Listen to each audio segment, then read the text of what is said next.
Why do we get angry? Well, the simple answer is that we get angry because of certain expectations that are not met. Now, some of these expectations are healthy expectations, expectations that essentially our system responds to, that you can feel inside of you what feels right and what feels wrong, such as being violated clearly feels wrong.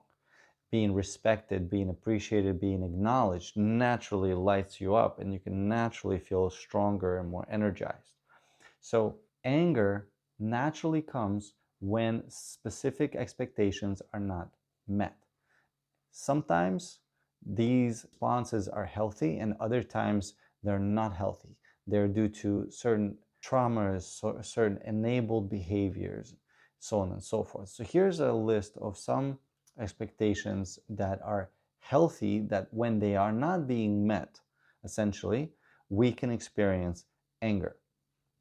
Now, you can have different types of anger. You can have anger that is reactive, that is something that is pushing away a feeling, or it can be an assertive anger, which essentially says, I want to stand up. I'm standing up for the expectation that I have within myself. And so here are some of the examples.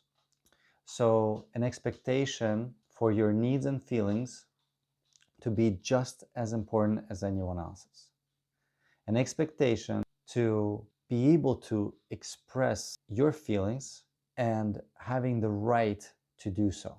An expectation that you are not responsible for other people's feelings.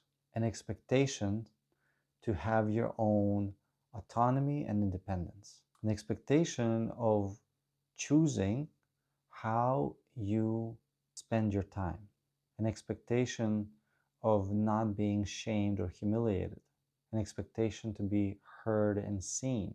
An expectation to be acknowledged and validated, and for expectations for your boundaries to be respected.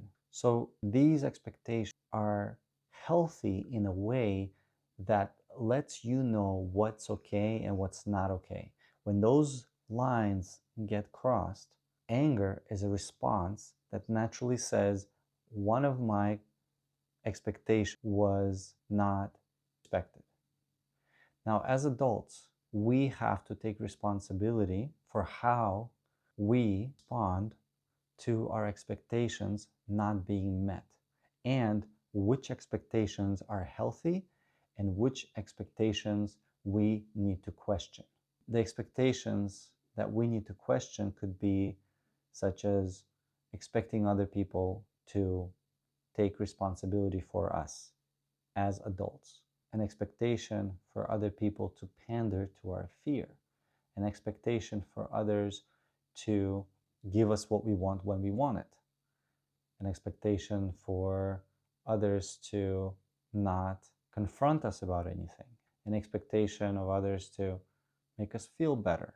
So certain expectations are valid, and it's our job as adults to shift from reactive responses to these expectations not being met to assertive responses. This is the whole process of shifting from a child emotional response to an adult emotional response.